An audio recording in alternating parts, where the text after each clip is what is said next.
Welcome to Encounter Wargaming, I'm Jay, and today we're going to be building some custom bases for our custom Gaslands cars.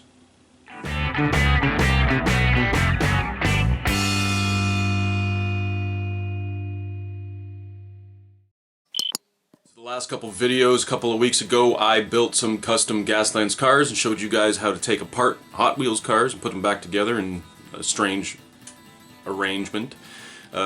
Basically kit bashing Hot Wheels cars together.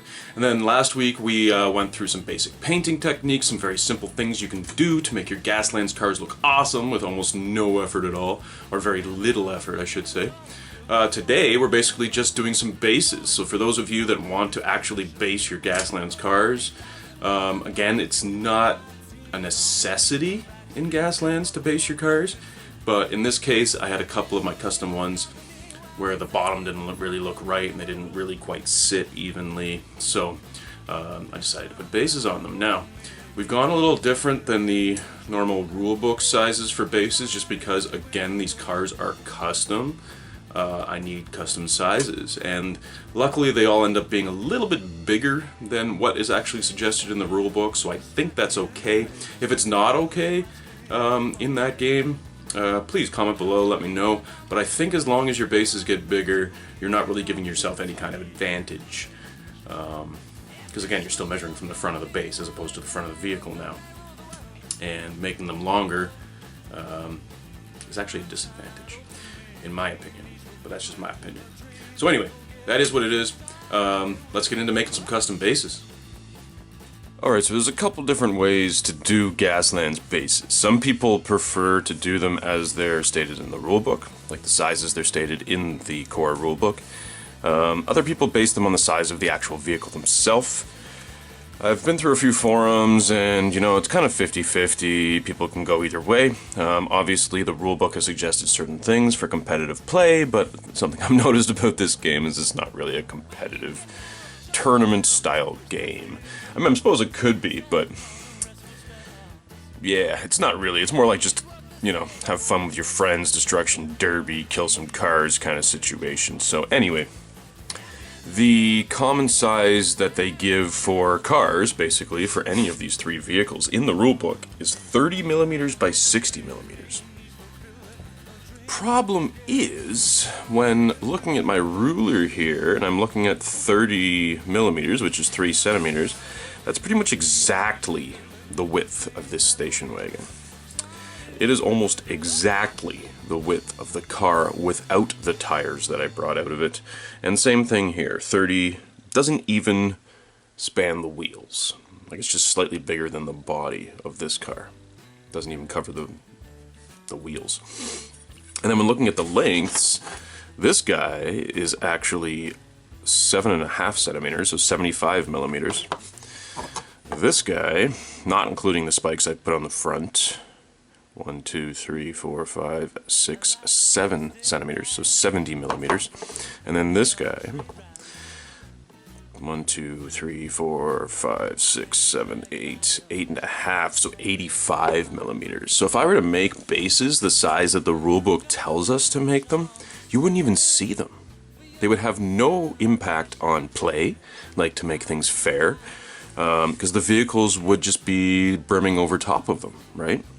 Overhanging them, for lack of a better word.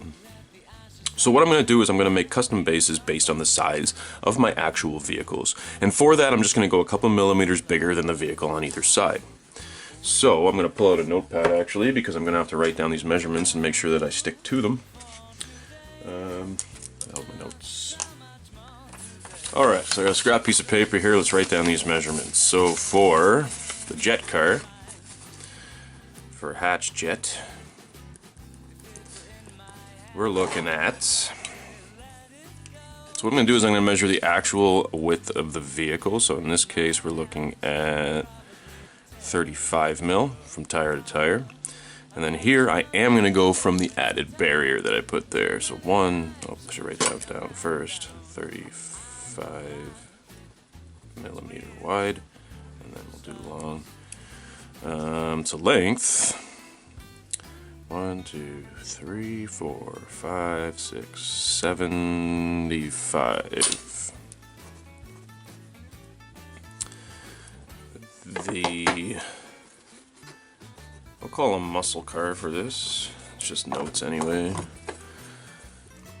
From tire to tire, we're looking at 1, 2, 3, 4, 5, so 50 mil. I do want to go further than the spikes in this case, because this will actually, with the base there, it might prevent these spikes from breaking in the future. And the reason I'm even doing these bases is because the undercarriage of this one looks freaking stupid. So, yeah, that's what it is. Here we go. 10, 20, 30, 40, 50, 60, 70, 85. Cool. And the station wagon.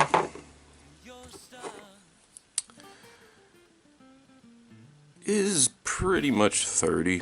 Even from wheel to wheel, we're looking at like 33. I'm going to call it 35 just for sake of argument. And again, I want to go all the way from the front of the spike because I think that'll protect this guy.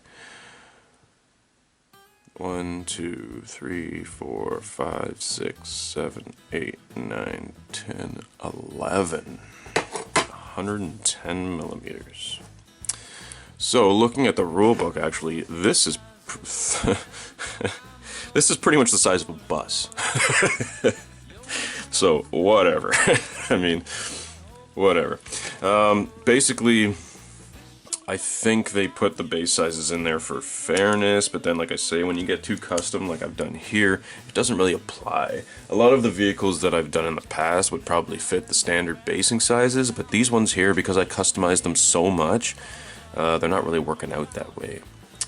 So luckily for us, when you're measuring with the templates, you're going from the front of the vehicle pretty much all the time. Unless you're in reverse, which is very rare, so it's rarely going to come into effect. The problem is when ramming from behind, of course, your enemy's using exactly the same template.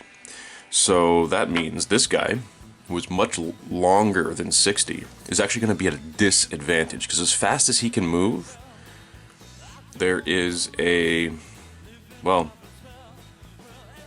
centimeter chance that someone will be able to creep up behind and slam into his back. As opposed to this guy, who is pretty much, well, just a little bit bigger. He's 75 mil, so he's just a little bit bigger than the 60. And so I think if you're making your bases bigger than the standard rules, I think you're actually putting yourself at a disadvantage. And it's that way in many other miniature games too. In 40K, they say you're always allowed to make your bases bigger, you just can never make them smaller. And that's mainly because when you make a base bigger, you put yourself at a disadvantage. Because, especially in a game like 40K, when your base is bigger, the enemy can get a lot more guys in base contact with you, and therefore a lot more guys within 1 inch of you. And get a lot more attacks against you, whereas you still have the same output. So it's kind of the same thing here. It's harder to run away from the enemy when you have longer bases. I'm not sure if the wider is going to make any difference, but regardless, the reason I'm doing these bases kind of in the first place was simply for aesthetic reasons anyway. So I think I'm going to stick to the aesthetically pleasing measurements as opposed to the competitive measurements that the rules suggest. So also, if I did the bases the way the rules said, like I said, these cars would completely cover them up and we wouldn't even see them anyway. And the bases I'm going to show you how to do today, we're going to make them look like a concrete road, a nice cracked concrete road. And that's going to be super easy to do. I'm going to show you in a minute how to do that. But if we make our nice bases and then I put them on here and they're smaller than the cars, then what's the point of making nice bases? You're not even going to be able to see them anyway. So these are the measurements we're sticking with. And what I'm actually going to do is I'm going to increase each one of these measurements by 5 millimeters. Just so that there's an extra like 2.5 on either side of the vehicle, sticking out the sides as well as the front.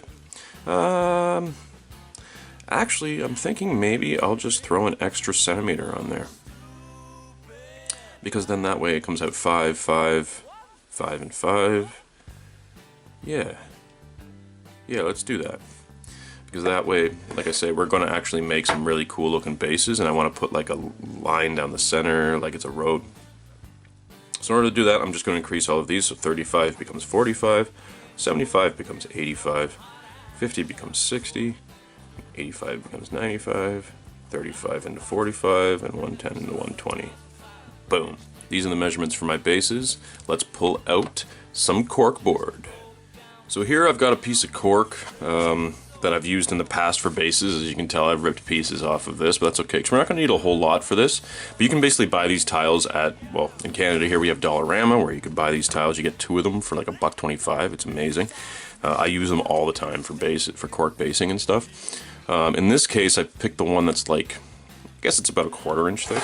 Would it be a 1/4 inch? Okay, it's 3/16, but close enough.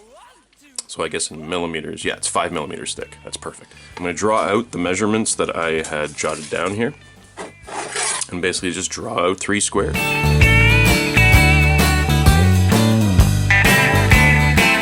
Just a quick note, this is a nice little tool that I use in woodworking quite often, and in fact it's going to be perfect here. It's called a combination square, and basically this is just going to allow me to draw these lines up square so that I make sure my bases stay all nice and square. And other than that, I'm just going to stick to our measurements like I stated before. And there's my 3 bases. So I'm just going to take a sharp X-Acto knife and cut all 3 of them out. Well, we pushed her through, we pulled her along in her entire life. We made her wrong. Alright, so I got a little bit of tearing there. I actually accidentally ripped the corner off that because I was going too quick. If you saw on high speed, these guys, I was doing 1 line, then another line, then even a 3rd line. Do that, guys. Score it a little bit with your knife, because if you just try and dig right through, you might end up pulling the cork like I did here, and then you rip your corner right off. That's okay though, because this is totally fixable. I'm just going to take a little bit of tacky glue right now. Where the hell's my tacky glue? There it is. And I'm just going to stick that guy back together very quickly. The reason I'm using tacky glue as opposed to any other glue is because PVA will take forever to dry. Tacky glue sticks pretty much immediately. And crazy glue will also stick immediately. But I've noticed that it reacts with the cork a little bit. It causes a little bit of like a burning almost of the cork. It's like fumes, and sometimes it can even dissolve the cork so it shrinks a little bit, which is not what I want. So you see there, the tacky glue like held almost immediately. That's what tacky glue is good for. So here I'm just going to smooth that out, get the squeeze out smooth, and good. So I'm going to leave that for a little bit, and then once that's dry, we're going to start painting these things. Actually, now dry fitting them, I realize that this is actually way too big for the station wagon. As much as I was trying to keep the spikes contained on the base, I think it just looks really weird. And once again, I'm doing these bases more for aesthetic reasons than competitive reasons. So what I'm going to do is I'm actually going to put this guy on this base. It's okay if the spikes stick over a little bit. And this guy, who I originally intended to be on this one, I guess, because this one's actually a little bit wider than that one, I guess, because this was supposed to be 5 millimeters wider. I actually intended to go 1, 2, 3, but then I ended up switching it up for whatever reason. So yeah, so we're gonna make this the muscle car, and I'm just gonna trim this basically the same as that. To the change that brought me here. Alright, so I'm still waiting for my tacky glue to dry, but basically this is the base is made, more or less. I'm going to show you guys how to paint these in a sec, and a couple of tricks you can use to prevent them from getting warped or any of that kind of stuff. So let's let that dry and I'll come back to you in a little bit. Tacky glue is not fully dry, but it's most of the way dry, so that's okay. So what we're going to do now is start painting these guys. So what I actually have, oh, let me see here. Yeah, it's good enough. What I actually have here is just a spare piece of foam core, and what I've done is I've stuck a bunch of toothpicks into it. Because what we're going to have to do here, now, I guess I should explain to you the theory behind this to start. When you paint only one side of something, especially something flexible like this, or made of wood, or paper, cardboard, foam core, anything like that. If you paint only one side, the paint is going to dry, and it shrinks when it dries. It's the same with PVA glue or anything else. And when it dries, because it's only on one side, when this side shrinks and this side doesn't, it starts to peel up the corners. So back when I was a cabinet maker, what we would do for, like, say, a dining room table is we would not stain just the top, because when we went back after it was dry, it would be, the corners would all be warped up, right? No matter how many stretchers and stuff you put on the bottom to try and hold it straight, it wouldn't matter. Because the tabletop is obviously a lot more wood than any of the stretchers, and it's obviously going to pull up. So what we would do is stain the top, flip it over, stain the bottom, and boom. So if you were doing, like, say, a removable shelf for a cabinet that you would put on, like, shelf pins, same thing. They would basically have drying racks with a bunch of spikes on it, very similar to this, and you would stain both sides and then rest it on here, so that the pinpricks of these toothpicks, in this case, don't really do any damage to the actual surface, but at the same time it's still allowing air to get at the underside, so that side dries. And hopefully both sides will dry at the same time and at the same rate, especially if we use the same amount of paint on both. And hopefully it will prevent warping. Now, there's always still the possibility it might still warp, but this is the most effective way to prevent warping. So, more or less, I am just going to take some black paint and paint all of these guys black and throw them on my nice little drying rack here, and then let them dry. So let's start painting. Like a monkey in a rocket on his way back home. Okay. Alright, so our black base is mostly dry. There's like one here that's not like fully dry, but it'll dry in just a few moments, so no big deal there. So what I'm going to do now is I'm just going to take some gray. In this case, I've actually got Liquitex Basics Neutral Gray, it's called. But you can use your Citadel paints, you can use your Vallejo paints, whatever. I'm sure you can find an equivalent. I think it's the same as what the hell's the Citadel name? Dawnstone, I think, or something like that. Anyway, it's just a neutral gray, sort of a medium gray color, not too light, not too dark. And I am just going to dry brush these bastards with this. So if you guys haven't done dry brushing before, it's a very basic technique. I'll just go over it quickly with everyone who hasn't done it before. But more or less, I'm just taking some of this paint and I'm brushing it out on my paper towel until I can see something like that, where it's very, very faint. There's very little paint on the brush, and what this will do is it'll just pick out all of the little raised areas of all the little pieces of cork, and just create a nice texture. I'll just show you quick on here. Just going very broad strokes. Again, trying not to push too hard, just like that. Oops, see there, I got a little too much paint. That's okay, because then we can just kind of fudge it out a bit.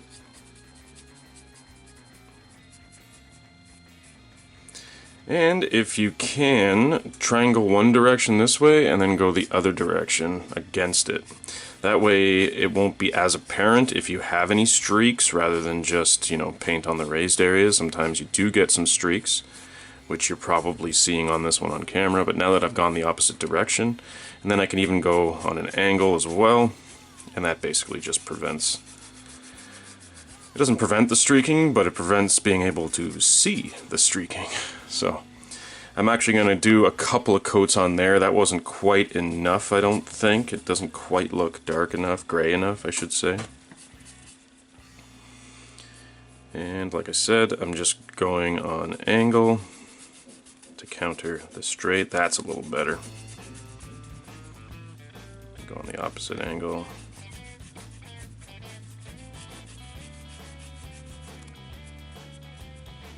More or less, that's what I want. So you can see the difference there between those two. That's kind of the shade I'm going for at this stage, so I'm just going to go ahead and do the other two. So normally if this were a terrain piece, I would actually do another layer now of like a lighter bone or white, but I actually think I want to keep this the way it is because I like kind of the shade it's at. Again, we're trying to simulate a dark asphalt, so I don't want to bring it up too light. Just that gray just really does a good job of showing the texture of the cork and making it look like a nice cracked asphalt road. Which means we're pretty much done, guys. I mean, I'm going to do this final step here. We're going to paint some lines down the center, just for aesthetic novelty reasons, to make it look like a road, more or less. And for that, I'm just going to use this crappy Crafter's acrylic yellow. Again, you don't have to use anything special on things like this. We're not painting amazing minis, we're just doing a simple detail on a piece of cork. Really not that big of a deal. And then, so I'm going to use a smaller brush this time, one that's basically the width of what I would like a line on the road to be. If you notice there, just that width there. And again, it's just a crappy dollar store brush, it doesn't have to be anything special. And cool. Now be careful to try and get this as straight as you possibly can. So again, we're dry brushing these on. And I want to basically, let's say make them 3/4 of an inch maybe long. Obviously the one on the end I just started to do a sort of half, just to sort of give the illusion that it's going to continue.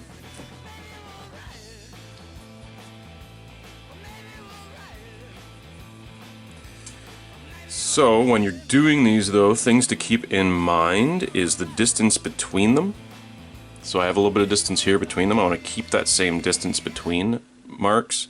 As well, I want to keep them somewhat consistent in their length. So this one, like I say, is maybe 5/8, 3/4 of an inch, something like that. I'm going to do the same thing here. I'm going to space it basically the same as that space. Again, if you're a little bit off, guys, it's not that big of a deal, especially in the center here, because the car is going to be covering most of the center of the base. I just want this to be an apparent detail.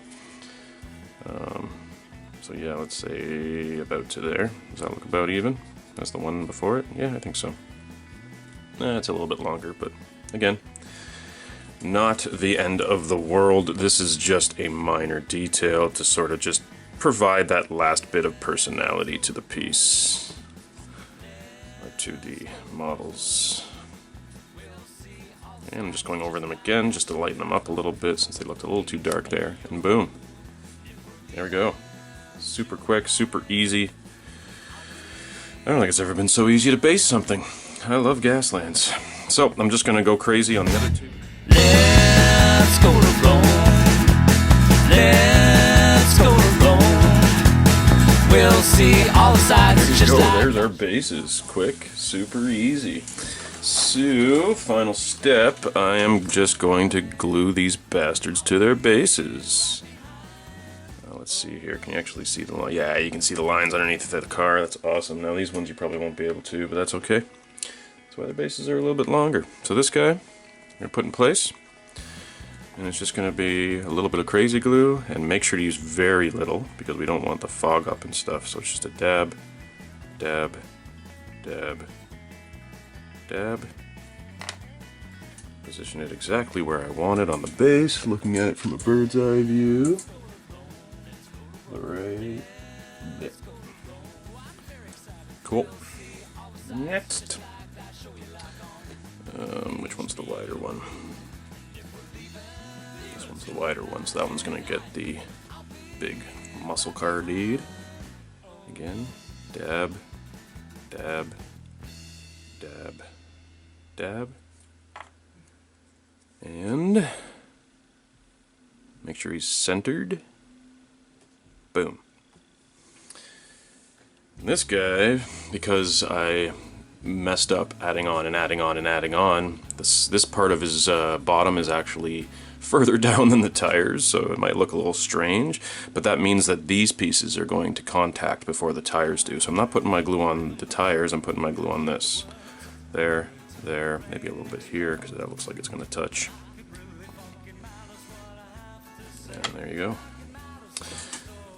This guy in place. I think that's relatively centered.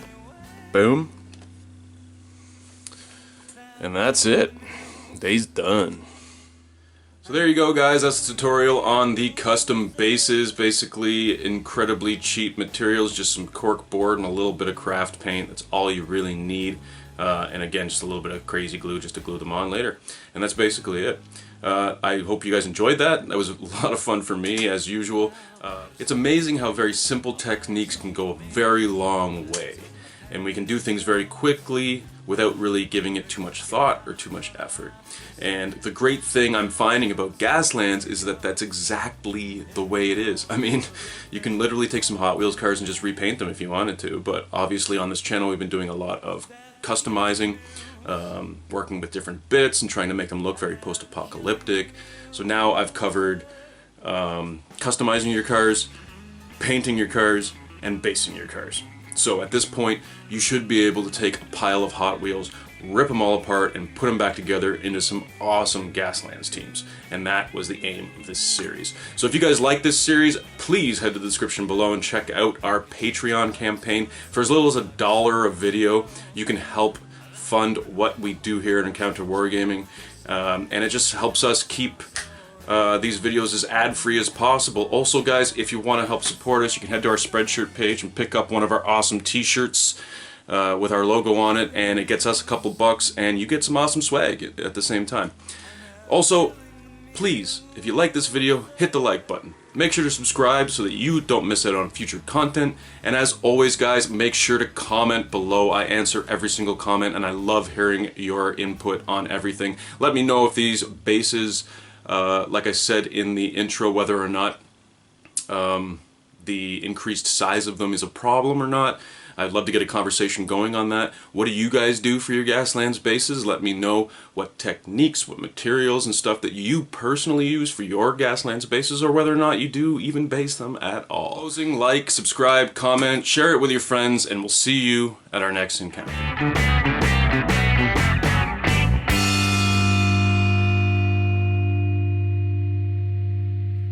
Like a monkey in a rocket on his way back home. Okay. Scratching his head upon a